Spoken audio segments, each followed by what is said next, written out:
بسم اللہ الرحمن الرحیم۔ شروع اللہ کے نام پر جو بڑا مہربان نہایت اور رحم والا ہے۔ میری حافظ قرآن بیوی نے 100 بچوں کو قرآن پاک حفظ کروایا تھا، مگر جب اس کی وفات ہوئی تو روز اس کی قبر پھٹ جاتی اور اس کی قبر سے دھواں نکلتا۔ میں روز اپنی بیوی کی نئی قبر بنوا کر آتا۔ لوگ پوچھتے کہ اس نے کون سا گناہ کیا تھا جس کی اسے سزا مل رہی ہے۔ میں نے اپنی ساس اور سالی سے پوچھا تو میری سالی روتے ہوئے مجھے اپنے کمرے میں لے گئی اور کمرے کا دروازہ بند کر کے اس نے مجھے ایک ایسی چیز دکھائی کہ میرا کلیجہ پھٹ گیا، کیونکہ میری شادی کو 6 سال گزر گئے تھے اور میری بیوی نہایت خوبصورت اور نیک سیرت تھی۔ ان 6 سالوں کی رفاقت میں اس نے مجھے کبھی کوئی شکایت کا موقع نہیں دیا تھا۔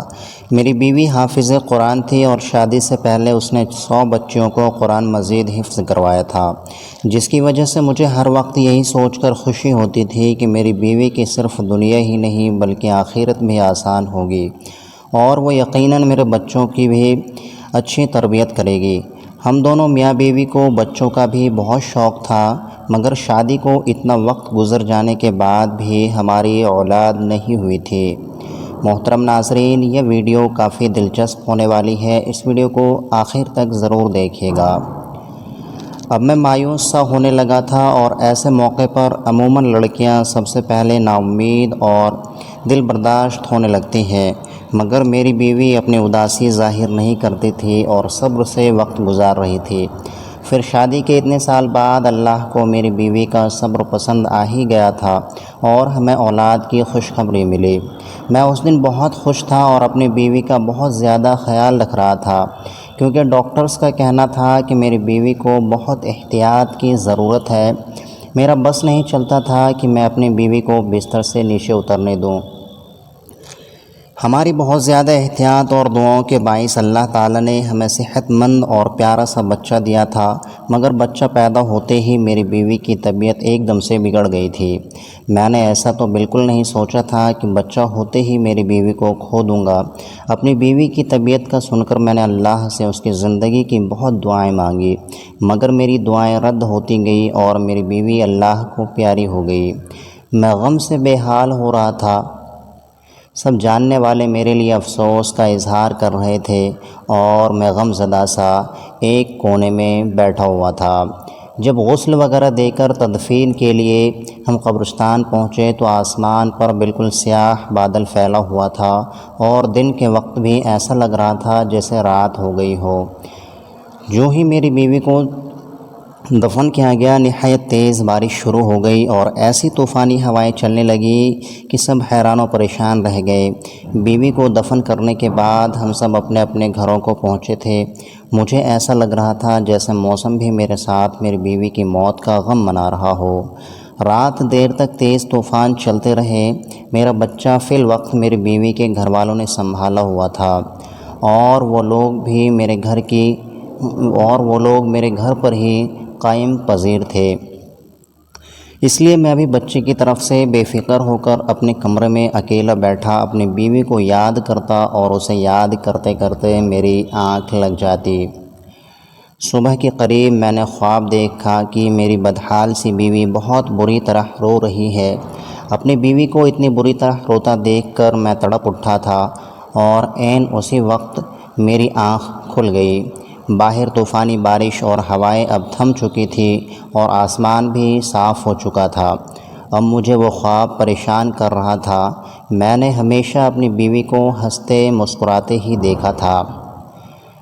اس کا اس طرح رونا، اس کا اس طرح خواب میں رونا مجھے بہت گھبراہٹ میں مبتلا کر گیا تھا۔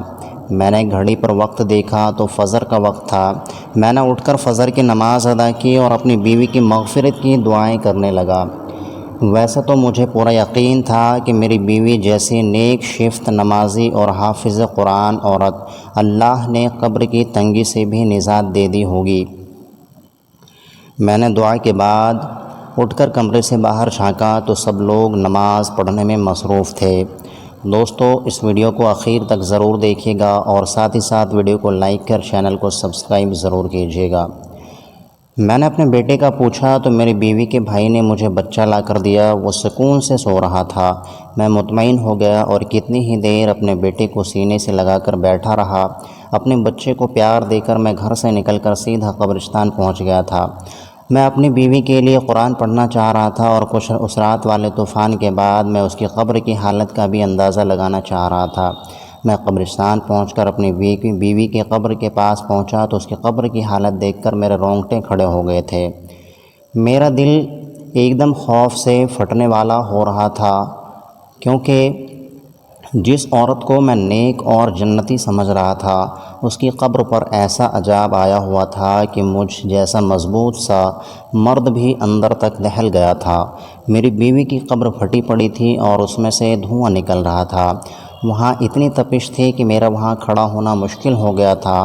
کوئی مزدور بھی میری بیوی کی قبر بنانے کو تیار نہیں تھا۔ بڑی مشکل سے مجھے ایک مزدور ملا جس نے مجھ سے 4 گنے زیادہ پیسے لیے اور میری بیوی کی قبر پر مٹی ڈال دی۔ یہ سب اس مزدور نے دور کھڑے ہو کر ہی کیا تھا۔ میں گھر پہنچا تو میری حالت نہایت خراب ہو رہی تھی۔ سب نے میری حالت کو بیوی سے جدائی کا غم سمجھ کر مجھے سہارا دیا اور تسلی دینے لگے، جبکہ میں حیران تھا کہ آخر میری بیوی پر اللہ کا عذاب کیوں آیا۔ وہ تو نیک عورت تھی۔ میری نظر میں تو میری بیوی کی ایسی کوئی غلطی نہیں گزری تھی۔ میں سوچ سوچ کر پاگل ہو رہا تھا کہ میری بیوی کی اصل حقیقت کیا ہے، اور جب مجھ پر اپنی مرحوم بیوی کی حقیقت کھلی تو میرا دل پھٹ گیا تھا۔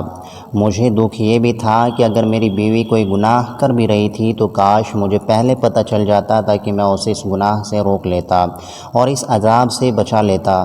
میں پچھتاوے میں مبتلا تھا۔ گھر میں ان دنوں کیا چل رہا تھا اور میرے بیٹے کو راتوں کے وقت میں کون سنبھال رہا تھا، مجھے کچھ خبر نہیں تھی۔ میں بس اپنی مرحوم بیوی کے لیے بے چین رہتا تھا اور اللہ سے اس کی مغفرت کی دعا کرتا رہتا تھا۔ ایک روز پھپھو اچانک میرے کمرے میں آئی اور سنجیدگی سے بولی کہ انہیں مجھ سے ضروری بات کرنی ہے۔ میری پھپھو نے مجھ سے جو بات کی وہ مجھے ایک دم غصہ دلا گئی۔ میری بیوی کو مرے ابھی بامشکل 20-21 روز ہوئے تھے کہ میری پھپھو میری دوسری شادی کرنا چاہ رہی تھی۔ میں پھپھو سے ناراض ہونے لگا کہ انہیں میری مرحوم بیوی کا احترام کرنا چاہیے اور کم سے کم اتنی جلدی مجھ سے شادی کی بات نہیں کرنی چاہیے تھی، جبکہ میں ابھی صدمے میں تھا۔ پھپھو نے تحمل سے میری ناراضگی دیکھی اور پھر مجھ سے کہنے لگی کہ وہ بوڑھی ہو گئی ہیں، اس لیے مجھے یا میرے بیٹے کو نہیں سنبھال سکتے۔ انہیں بھی میری بیوی کی موت کا دکھ تھا۔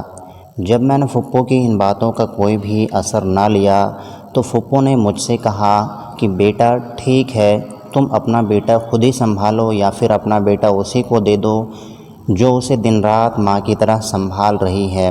میں پھپھو کی بات پر حیران ہوا تھا کہ میرا بیٹا کون سنبھال رہا تھا، کیونکہ میرے اندازے کے مطابق تو میرے بیٹے کو پھپھو ہی سنبھال سکتی تھی، مگر جب یہی سوال پھپھو سے میں نے کیا تو ان کے جواب نے مجھے بالکل لاجواب کر دیا تھا۔ پھپھو نے بتایا کہ میرا بیٹا اتنے روز سے میری مرحوم بیوی کی چھوٹی بہن سنبھال رہی تھی، پھر وہ چاہتی تھی کہ میں اپنی بیوی کی چھوٹی بہن سے نکاح کر لوں تاکہ میرے بیٹے کو ماں کا پیار ملتا رہے اور ہمارا گھر بھی سنبھل جائے۔ دوستو، ویڈیو کافی دلچسپ ہونے والی ہے، اس ویڈیو کو آخر تک ضرور دیکھیے گا۔ میں پھپھو کی بات ماننے کو تیار نہیں ہو رہا تھا۔ میں اپنی بیوی کی جگہ کسی کو دینے کے لیے ابھی بھی تیار نہیں تھا، مگر پھپھو کا دن بدن مجھ پر زور بڑھتا جا رہا تھا۔ وہ ہر دن مجھے میرا بیٹا دکھاتی تھی جو نہا دھو کر بالکل صاف ستھرا ہوتا تھا۔ پھپھو کی ضد تھی کہ میرے بیٹے کی خاطر اپنی بیوی کی بہن سے نکاح کر لوں اور انہیں ہمیشہ کے لیے اپنے گھر میں رکھ لوں۔ میں نے اپنے کام پر جانا شروع کر دیا تھا۔ میں سارا دن گھر سے باہر رہتا اور واپس آ کر خاموشی سے پھپھو کی ضد سنتا رہتا تھا۔ ایک روز پھپھو نے مجھے بتایا کہ میرا سالہ ملک سے باہر جا رہا ہے۔ میں چونک گیا۔ مجھے میری بیوی اپنی زندگی میں ہی بتا چکی تھی کہ اس کے بھائی کی تعلیم مکمل ہو چکی ہے اور وہ نوکری کے لیے ملک سے باہر جانا چاہتا ہے۔ میری بیوی کوشش میں تھی کہ اس کے بھائی کے باہر جانے سے پہلے اس کی بہن کی شادی ہو جائے تاکہ وہ بعد میں اکیلی نہ رہ جائے، مگر اسے کوئی مناسب رشتہ نہیں مل رہا تھا۔ اب اپنی بیوی کے بھائی کے باہر جانے کا سن کر مجھے اس کی بہن کا خیال آیا تھا۔ تب میں فکر مند ہو گیا۔ اب مجھے خیال آ رہا تھا کہ اگر میں مزید انکار کروں گا تو میری سالی میرے بیٹے کو سنبھالنے کے چکر میں ساری عمر کے لیے کنواری بیٹھی رہ جائے گی، یا پھر اس کی شادی کر دی جائے گی اور میرے بیٹے کو سنبھالنے والا کوئی نہیں ہوگا، کیونکہ پھپھو تو واقعی بیمار اور کمزور ہو گئی تھی اور اس کی بینائی میں بھی کمی ہوتی جا رہی تھی۔ میں سوچ سوچ کر پریشان ہو رہا تھا اور تھک ہار کر میں نے اپنے پھپھو کی بات ماننے کا فیصلہ کیا اور ایک روز کام پر جانے سے پہلے پھپھو کو جواب دے دیا کہ وہ جیسا چاہتی ہیں کر لے، مجھے کوئی اعتراض نہیں ہے۔ میرے جواب نے میری پھپھو کو خوشی سے نہال کر دیا تھا۔ میرے جاتے ہی شاید انہوں نے پیچھے تمام تیاریاں شروع کر دی تھی۔ میں جیسے ہی کام سے شام کے وقت واپس آیا، یہ دیکھ کر حیران رہ گیا کہ پھپھو نے میرے نکاح کی ساری تیاری مکمل کر لی تھی۔ میں تو ویسے بھی اس بات کے لیے خود کو راضی کر چکا تھا۔ تبھی میں خاموشی سے نکاح خواہ کے سامنے بیٹھ گیا اور اپنے بیٹے کی خاطر یہ نکاح کر لیا۔ نکاح کے بعد میں اداس تھا، اپنے کمرے میں بند ہو گیا تھا۔ مجھے پریشانی تھی کہ نہ جانے میری یہ دوسری بیوی اپنی بڑی بہن کی طرح سمجھدار اور خوش مزاج تھی یا نہیں، اور یہ بھی کہ نہ جانے وہ میرا گھر کیسے سنبھال پائے گی۔ مجھے نہیں لگتا تھا جیسا میرا دل اپنی پہلی بیوی سے مطمئن تھا ویسے دوسری سے بھی کبھی مطمئن ہو پاؤں گا۔ اس نکاح کے بعد بھی میرے وہی معاملات تھے۔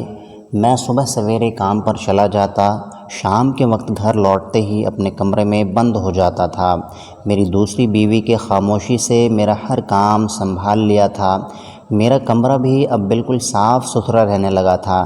نہ چاہتے ہوئے بھی میرا دماغ اس بات کو سوچنے لگا تھا، اور عظیم بات تو یہ تھی کہ میں نے آج تک اپنی دوسری بیوی کو دیکھا تک نہیں تھا۔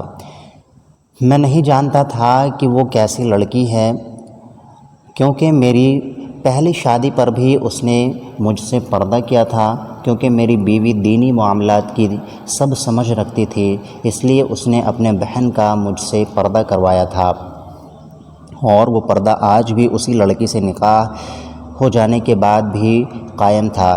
ایک روز میں کام سے جلدی واپس آیا تو اپنے کمرے میں اپنی دوسری بیوی کو دیکھ کر حیران رہ گیا۔ وہ اپنی بڑی بہن سے بھی زیادہ خوبصورت تھی، مگر ایسا نہیں تھا کہ میں حسن پرست تھا اور مجھے اس کا حسن متوجہ کر رہا تھا۔ مجھے جس بات نے اس کی طرف متوجہ کیا تھا وہ اس کے چہرے پر پھیلا ہوا سکون اور نرم تاثرات تھے۔ اسے دیکھ کر مجھے ایسا لگا کہ جیسے وہ اپنی بہن کی موت سے بھی خوش اور مطمئن ہو۔ میں یہ بات سوچتے ہی عجیب کیفیت میں گر گیا تھا۔ میں نے اسے غصے سے دیکھتے ہوئے سوال کیا کہ وہ اتنی مطمئن کس بات پر ہے؟ میرا سوال یقیناً اس کے لیے عجیب اور غیر متوقع تھا۔ وہ حیران اور پریشان سے مجھے دیکھنے لگی تو میں مزید بولا کہ اسے اپنی بہن کی موت کا افسوس ہی نہیں ہے، الٹا وہ اس کی جگہ لے کر بھی اتنی خوشی کیسے رہ رہی ہے، جبکہ اس کی بہن جوانی میں موت کے منہ میں جا چکی تھی اور اس کی آخرت میں بھی جانے کیسے ہونے والی تھی، کیونکہ اس کو قبر میں عذاب جھیلنا پڑ رہا تھا۔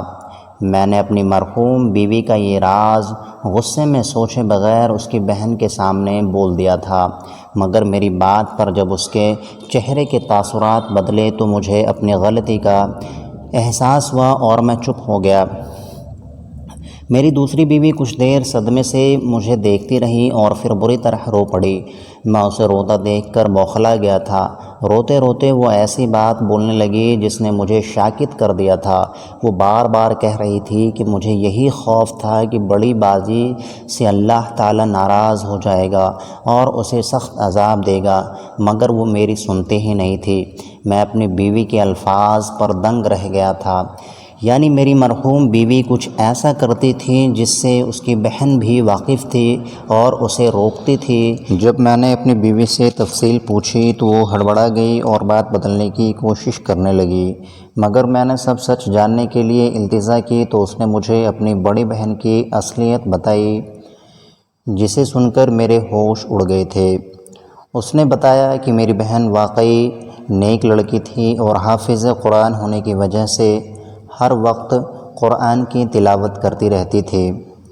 ایک روز ہمارے محلے میں کسی بچے کو تکلیف ہوئی تو اس کی ماں کی پریشانی پر میری بہن نے کچھ آیات پڑھ کر اس بچے پر پھونک دی، جس سے اس بچے کو آرام آ گیا۔ اس واقعے کے بعد میری بہن بہت مشہور ہو گئی کہ وہ نیک بیوی ہے جس کے پاس بیماری اور تکلیف کی شفا ہے۔ اس کے بعد تو طرح طرح کے لوگ ہمارے گھر آنے لگے اور میری بہن تعویذ کے نام پر قرآن کی آیات لکھ کر دے دیتی تھی، اور وہ لوگ چند روپے دے کر چلے جاتے اور ہمارا گزر بسر چلنے لگا تھا۔ مگر مشکل حالات کے لیے ہمارے پاس کچھ نہیں تھا۔ اچانک ہمارے بھائی کا ایک گردہ فیل ہو گیا۔ وہ اسپتال میں زندگی اور موت کی کشمکش میں تھا اور ہمارے پاس اس کے علاج کے لیے رقم نہیں تھی۔ ہم بہت پریشان تھے۔ انہی دنوں ایک مرد میری بہن کے پاس آیا۔ اسے بولا کہ وہ کسی لڑکی سے شادی کرنا چاہتا ہے، مگر وہ لڑکی شادی شدہ ہے۔ وہ چاہتا تھا میری بہن ایسا تعویذ دے کہ لڑکی کی طلاق ہو جائے اور وہ اسے پالے۔ میری بہن نے انکار کر دیا کیونکہ یہ گناہ کا کام تھا، مگر جب اس مرد نے 1.5 لاکھ روپے دینے کا کہا تو میری بہن نے بھائی کو بچانے کے لیے نہ جانے کاغذ پر ایسا کیا لکھا کہ اس مرد کی خواہش پوری ہو گئی اور ہمارے بھائی کا آسانی سے علاج ہو گیا۔ پھر تو ہر آئے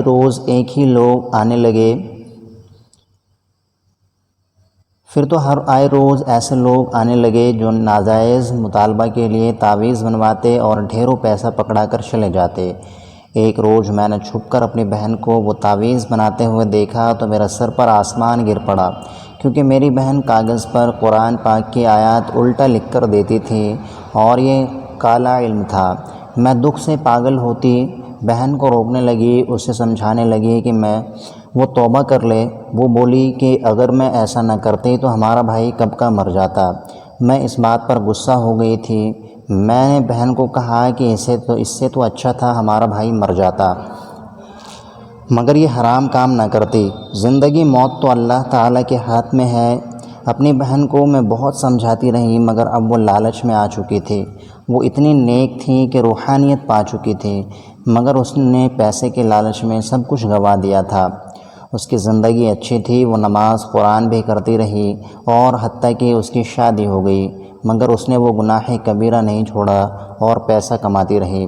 میں سب سن رہا تھا۔ میری بیوی بول رہی تھی کہ میں ڈرتی تھی کہ اللہ تعالیٰ ناراض ہو گیا تو توبہ کی مہلت دیے بنا ہی موت دے دے گا اور سخت عذاب دے گا، اور میرا کہاں سچ ہو گیا۔